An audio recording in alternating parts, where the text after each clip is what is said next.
One of the problems with the whole push to allow children to try and change their sex through preferred pronouns, otherwise known as social transitioning, and then chemicalisation with puberty blockers, cross-sex hormones, and ultimately castration of healthy body parts, is that because it's a relatively new phenomenon, the trans activists have been able to make outlandish claims. And it's been difficult to have the evidence to push back. So we just get labelled things like transphobic. Well, those days are well and truly over. The research and the evidence continues to pour in, and there was a really significant study to add to the pile just last week. Let's check it out.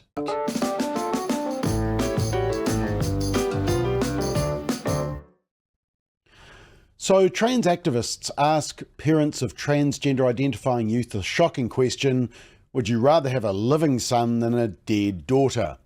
It's a slogan that's being repeated by media and politicians, and it's that gender affirmation care saves lives. That's what they say. Trans your child. In fact, I saw it just last week in the mainstream media relating to the painting of the rainbow crossings. Here's an article from Stuff. In fact, this paragraph was repeated word for word in a couple of articles on this issue.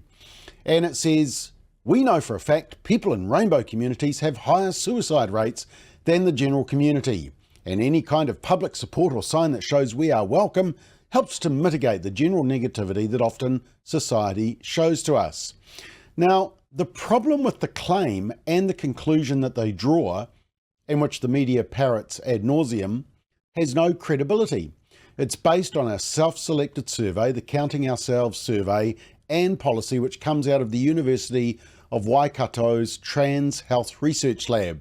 It's a unit driven by activists and is closely, very closely affiliated with the now discredited WPath, the group that has misled countries around the world with their guidelines, but they've now been busted. See an earlier episode of McBLOG for an analysis of that. You see, for example, there's a large correlation between people who have other mental health diagnoses and gender dysphoria, what we call comorbidity. Causality is the claim, but is never adequately addressed in the studies cited. Yes, the statistics of suicidal thoughts and actions are higher in the LGBT community, but we need to ask, is it the lack of affirmation and the phobia, despite the fact that the marketing campaign for the LGBT community by the cultural elite, media and politicians is off the charts, and if you don't buy in, you're ostracised and cancelled. So does the so-called homophobia and transphobia cause the suicide, or is it a symptom of another mental health issue, such as depression or anxiety, autism, trauma, or other more serious issues? Now, we would argue it's definitely the latter. Sexuality and gender confusion is depressing and stressful. One of the few rigorous studies which was completed in Sweden followed a transgender group of adults from 1973 to 2003, 30 years. And this study found that persons with transsexualism after sex reassignment have considerably higher risks for mortality, suicidal behaviour, and psychiatric morbidity than the general population. They said, our findings suggest that sex reassignment, although alleviating gender dysphoria, may not suffice as treatment for transsexualism and should inspire improved psychiatric and somatic care. Somatic care is restoring the natural balance within the body-mind system to resolve physical and mental stress. And they say after sex reassignment. In other words, the surgery didn't solve the mental health issues. Well, no surprise. There's been a more recent study, which I've already told you about, and it's from the beginning of this year from Finland. Now remember, the mainstream media were silent on this research. Their silence was actually deafening because they don't want to tell you about these types of studies. It goes against the mainstream narrative. But this Finnish study found that the suicide risk in a large group of teens was predicted by the psychiatric problems that accompany gender distress, not by the gender distress itself. Let me repeat that. The suicide risk in the group of adolescents was predicted by the psychiatric problems that accompany gender distress, not by the gender distress itself. Just as the Swedish study had found, the Finnish study said this: although the rate of suicide in the Finnish study is just over 4 times higher among trans young people than their peers, this is explained by their more serious psychiatric problems. When these psychiatric problems are taken into account, there is no evidence that transgender people have a higher rate of suicide. So this Finnish study vindicates their decision 4 years ago to adopt a more cautious treatment policy which first targets the mental issues among gender-distressed youth before any assumption of experimental affirmation with hormones or surgery. And the researchers actually said in their British Medical Journal health paper, quote, "It is of utmost importance to identify and appropriately treat mental disorders in adolescents experiencing gender dysphoria to prevent suicide. In addition, health policies need to ensure that accurate information is provided to professionals along these lines," end quote. Now, they studied more than 2,000 gender-referred teens between 1996 and 2019, that's 23 years, and they had a control group, which many of the pro-trans studies don't have. So, in other words, the main predictor of mortality in this population is psychiatric morbidity, and the medical gender reassignment does not have an impact on suicide. That's the words of the researchers. So that's one pro-trans myth debunked. Now, on the other side, the claims which groups wanting to protect children from trans ideology and confusion, chemicalisation and castration have made, and I've made this also in public meetings around the country, is that if you let the child go through the natural process of puberty, rather than interrupt it with puberty blockers, that puberty confirms to the child their maleness or femaleness, and they grow up and they grow out of the confusion. And a landmark study from the Netherlands, now remember the Netherlands, they started the Dutch protocol of doing the steps of transitioning, puberty blockers, cross-sex hormones, surgery. But they published last week, and yeah, you probably didn't hear about it, conveniently ignored by our media, but they found that the majority of gender-confused children grow out of that feeling by the time they are fully grown adults. Researchers in the Netherlands from the University of Groningen tracked more than 2,700 children from age 11 to their mid-20s, asking them every 3 years of feelings about their gender. And the results showed at the start of the research, around 1 in 10 children, about 11%, expressed gender non-contentedness to varying degrees. But by age 25, just 1 in 25, that's just 4%, said that they often or sometimes were discontent with their gender.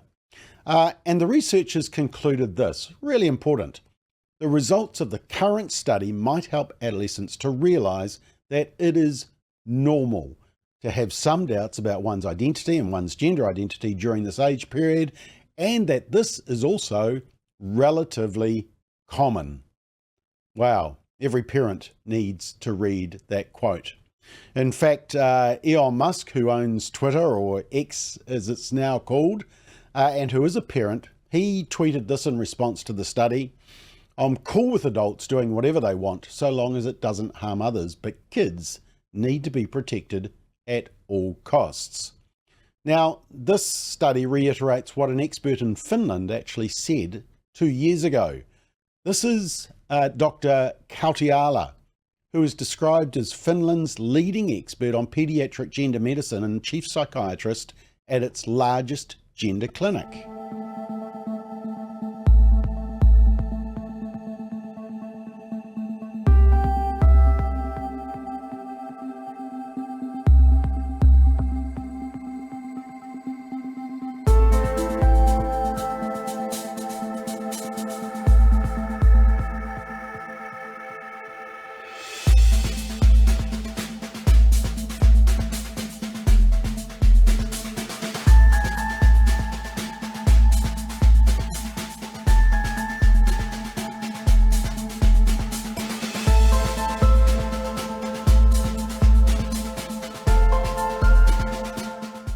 Yeah, fascinating. So, look, here's a quick update.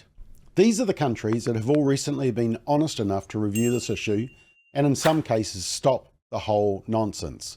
And I got this list from Resist Gender Education, which is on Substack. France, this year, proposed a bill to put an end to it.